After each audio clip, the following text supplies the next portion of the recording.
আজকে কি পদ্ধতিতে কি উপকরণ দিয়ে আমি রান্না করেছি তা নিয়ে তোমাদেরকে বলবো না।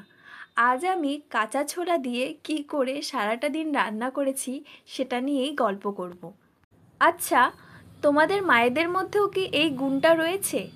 মানে আমি আমার মার কথা বলছি।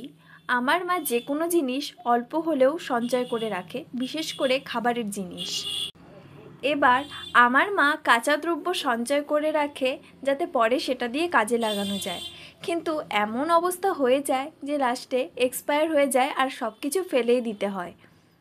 তো এমনই একটি সিচুয়েশনে আমি দেখলাম এক টিফিন বাটি ভর্তি কাঁচা ছোলা ফ্রিজে রাখা।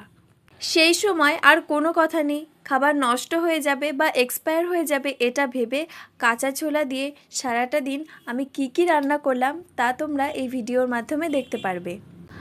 আর অবভিয়াসলি সেটা হতে হবে কোনো নিরামিষ দিন, মানে কোনো ভেজ ডে। তো আমি যেই কাণ্ডটা করেছি সেটা হলো কাঁচা ছোলা দিয়ে লাল শাক, কাঁচা ছোলা দিয়ে আলু পটলের রসা এবং কাঁচা ছোলা দিয়ে সয়াবিনের মাখা মাখা একটি ঝোল। বাবাকে যখন আমি খেতে দিলাম বাবার মাথায় ঘুরে গেছিল যে কাঁচা ছোলা দিয়ে আদৌ এগুলো হয়ে থাকে। তবে হ্যাঁ, শুধু কাঁচা ছোলা নয়, সেখানে আমি ডালের বড়িও অ্যাড করেছিলাম। হয়তো ভালো লাগবে খেতে, আপনারা বাড়িতে রেঁধে দেখবেন, অবশ্যই ভালো লাগবে। সত্যি কথা বলতে বাবা প্রথমে বলেছিল যে এগুলো খাওয়ার অযোগ্য, কিন্তু যখন খেয়েছিল তখন বাবারও খেতে ভালো লেগেছিল।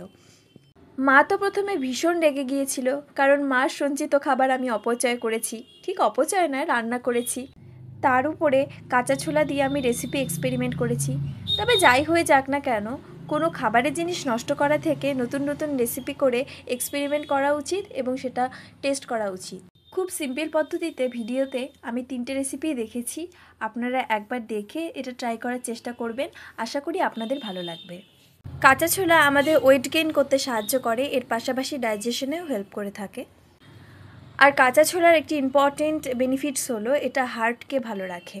কাঁচা ছোলাতে প্রচুর পরিমাণে ভিটামিন এবং মিনারেলস থাকে এবং কাঁচা ছোলার দ্বারা আমাদের যে বোনস আছে সেই বোনস স্ট্রং হয়ে থাকে। পাশাপাশি ব্লাড সুগার এবং কোলেস্টেরল লেভেল কন্ট্রোল করে।